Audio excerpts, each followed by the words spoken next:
என் பேர் ராஜன். சித்திரை ஜுவல்லரி பெரிய கடை வீதி, ஸ்ரீ சித்திரை ஜுவல்லரி பெரிய கடை வீதி, கோயம்புத்தூர். நான் இது இங்கே 35 வருஷம் ஆச்சு கடை வச்சு.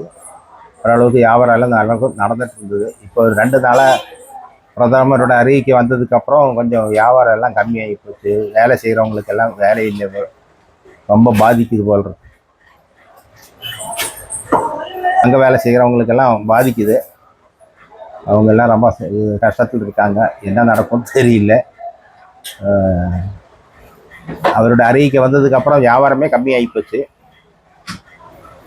ரத்னகிரியில் 1/4 பாகம் கம்மியாகி போச்சு. ஒரு 1/4 பாகம் பக்கம் கம்மியாகி போச்சு. வியாபாரமே இது கம்மியாகி போச்சு, ரொம்ப கம்மியாகி போச்சு.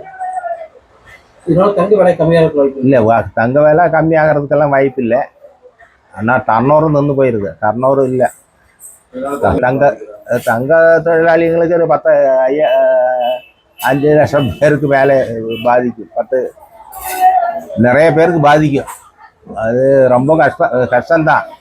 என்ன நடக்கும்னு சொல்ல முடியல. இப்போவே 2-3 நாள்லேயே இவ்வளோ கம்மியாகி போச்சு. வியாபாரம் கம்மியாகி போச்சு. பிரதமரோட அறிக்கையினால தான் இப்படி ஆகி போச்சு. என்ன நடக்கும்னு தெரியல.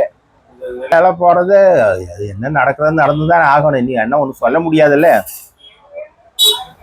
என்ன நடந்தாலும் நம்ம இது பண்ணித்தானே ஆகணும். ஆனால் அவர் வாங்க வேண்டாதெல்லாம் அவர் சொல்லல. கொஞ்சம் அனுசரித்து செய்யுங்கன்னு தான் சொல்லியிருக்காரு. பாதிக்குதுல்ல வேலை. இங்கே நான் ஒரு 10 பேருக்கு நான் வேலை கொடுத்து வாங்கிட்டு இருக்கேன். அந்த இதெல்லாம் பாதிக்கத்தான் செய்யும். வியாபாரம் இல்லைன்னா அவங்க வேலை கொடுக்க முடியாதுல்ல. நிறைய பிரச்சனை வருது. என்ன நடக்கும்னு தெரியல.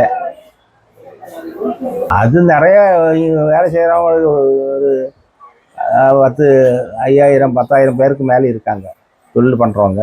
அவங்களுக்கெல்லாம் பாதிக்கத்தான் செய்யுது. ரொம்பவும் பாதிக்கும். இப்போவே இங்கே வியாபாரம் கம்மியாகி போச்சு. அப்போ எல்லாத்துக்கும் பாதிக்குமில்ல. எல்லாத்துக்குமே பாதிக்கும். எல்லா கடைக்காரங்களுக்கும் மெருகு கடை, டை கடை, கம்பி கடை, இது எல்லாத்தையுமே பாதிக்கத்தான் செய்யுது. நிறைய பாதிப்பு வருது.